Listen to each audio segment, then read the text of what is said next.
Dear students, good morning to all of you. Myself Yogaraj, teacher UPS Kanwal. Students, हम जो lesson discuss कर रहे हैं वो हमने लिया क्लास 8 सब्जेक्ट ज्योग्राफी। और इसमें हमारा जो लेसन था जो हम पढ़ रहे थे, जो चैप्टर हम पढ़ रहे हैं उसका नाम है इंडस्ट्रीज़। डियर स्टूडेंट्स, हमने ये चैप्टर कंप्लीट किया है, हमने इसको पूरा पढ़ लिया है। आज हम इसकी एक्सरसाइज करेंगे और एक्सरसाइज में सबसे जो इसका पहला पार्ट है वो है इसके क्वेश्चंस आंसर। आज हम इसके क्वेश्चंस आंसर करेंगे। तो क्वेश्चन आंसर दिखाए गए हैं, तो लेट्स बिगिन। क्वेश्चन नंबर 1 में हम पढ़ेंगे, ये मैंने पेज पर लिखे हैं, what is meant by term industry. पहला क्वेश्चन है कि जो इंडस्ट्री है उसका मतलब क्या है, इस टर्म का क्या मतलब है।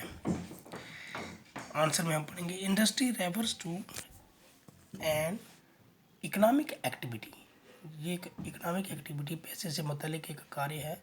That is concerned with the production of goods, extraction of minerals and provision of service.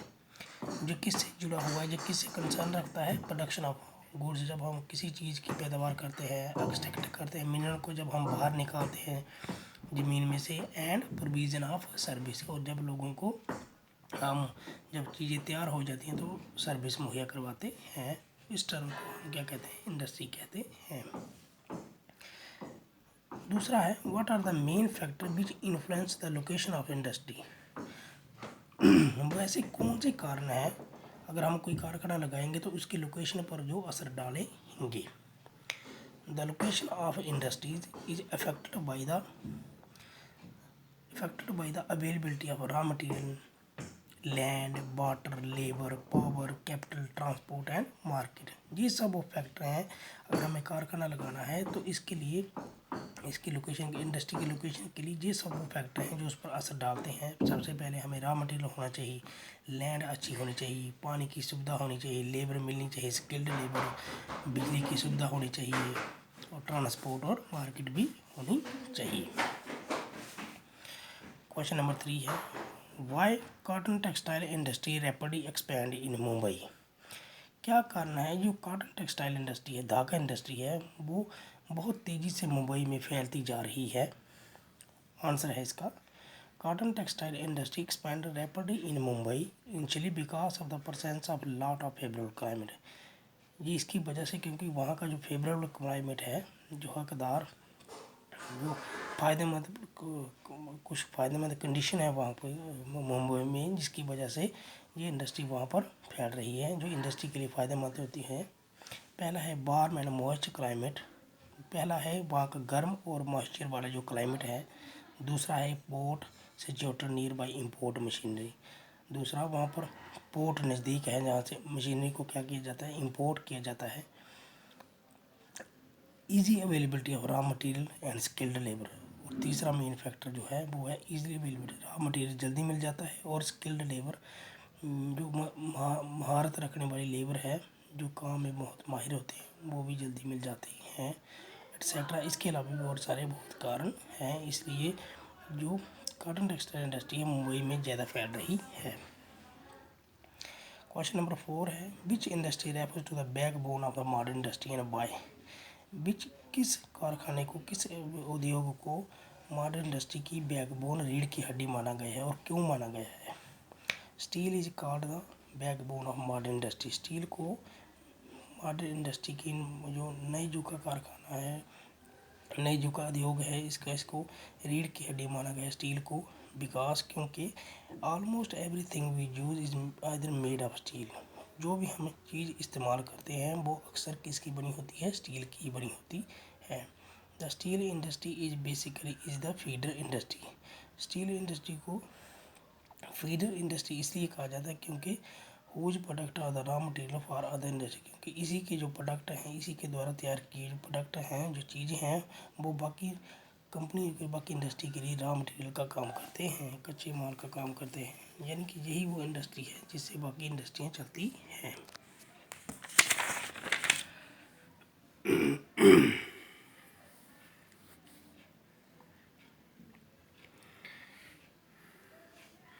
Next part है tick the correct answer. Tick answer दिखाए गए हैं, हमें यहाँ पर करेक्ट आंसर को टिक करना है। Silicon valley is located in, silicon valley कहाँ पर लोकेटेड है? बेंगलोर में है, कैलिफोर्निया में है या अहमदाबाद में है? तो ये कहाँ पर है? कैलिफोर्निया में। जो बेंगलोर में है वो है कहाँ पर बताया मैंने ये को, ये कैलिफोर्निया में है। जो बेंगलोर में है उसको सिलिकॉन प्लेट्यू कहते हैं। तो यहाँ पर राइट आंसर क्या होगा? California. Which one of the following industry is known as the sunrise industry, किस इंडस्ट्री को सनराइज इंडस्ट्री, चढ़ता हुआ सूरज इंडस्ट्री इस वक्त कहा जा रहा है? कौन सा उद्योग है जिसको सनराइज इंडस्ट्री माना गया है? तो वो है आईटी, इंफॉर्मेशन टेक्नोलॉजी। ना आयरन स्टील है ना कार्बन, बल्कि इंफॉर्मेशन टेक्नोलॉजी है, क्योंकि नई नई उभर कर सामने आ रही है। विच one of the following is a natural fibre, natural fibre कुदरती धागा कौन सा है जो कुदरत की तरफ से है? नायलन, जूट या आर्कलिक? तो कौन सा हुआ? नायलन में नहीं, आर्कलिक में, तो ये जूट है जो कुदरत नेचुरल फाइबर है जो कुदरत की तरफ से हमें मिलता है।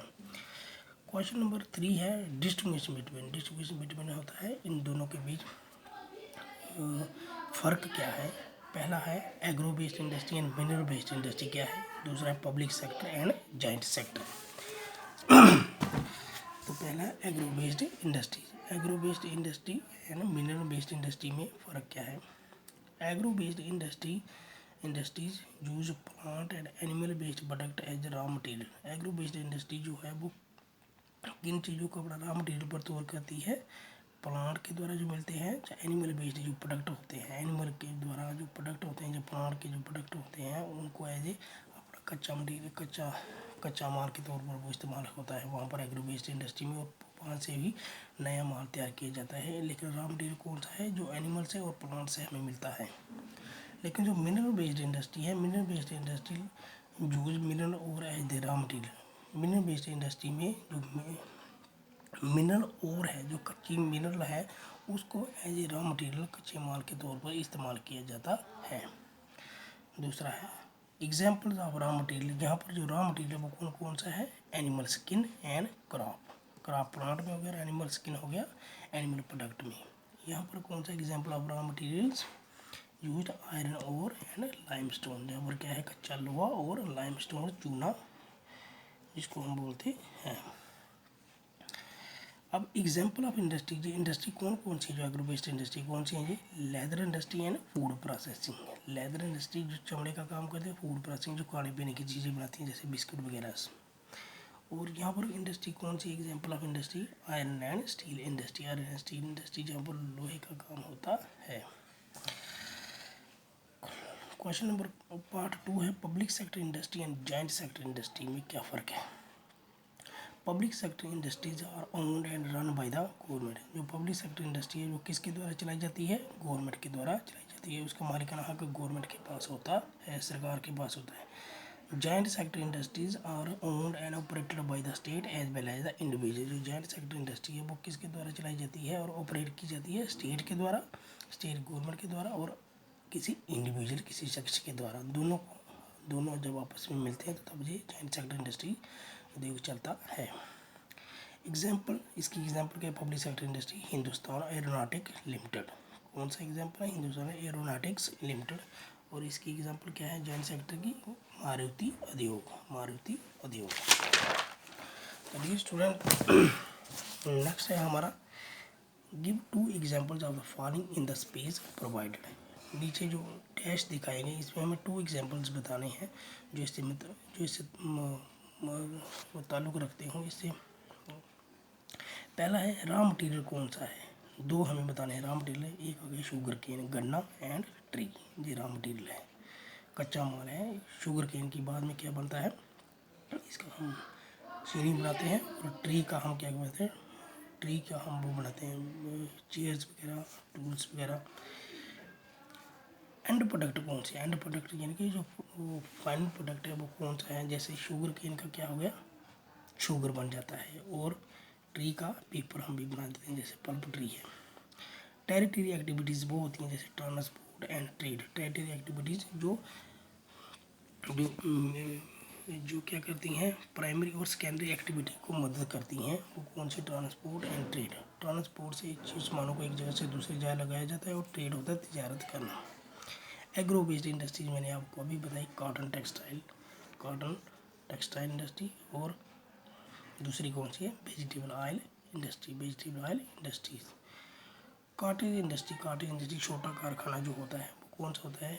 बास्केट वीविंग, जैसे टोकरी वगैरह बुनना, एंड पोट्री होता है मिट्टी के बर्तन वगैरह बनाना। कोऑपरेटिव सेक्टर कौन से होते हैं? एक साथ जो मिलकर काम करते हैं वो होता है dairy product and sugar mills. कौन से हैं? Dairy and sugar mills. तो ये कोऑपरेटिव इनको इसलिए कहा जाता है क्योंकि अगर गन्ना पहुंचेगा तो शुगर मिल चलेगी, इसलिए जो कोऑपरेटिव से काम चलता है। तो डियर स्टूडेंट, आज हमने ये लेसन बिल्कुल कंप्लीट किए, इसके क्वेश्चन आंसर भी हमने कंप्लीट किए। तो नेक्स्ट वीडियो में हम किसी और नए लेसन के साथ आपके सामने आएंगे। तब तक के लिए धन्यवाद।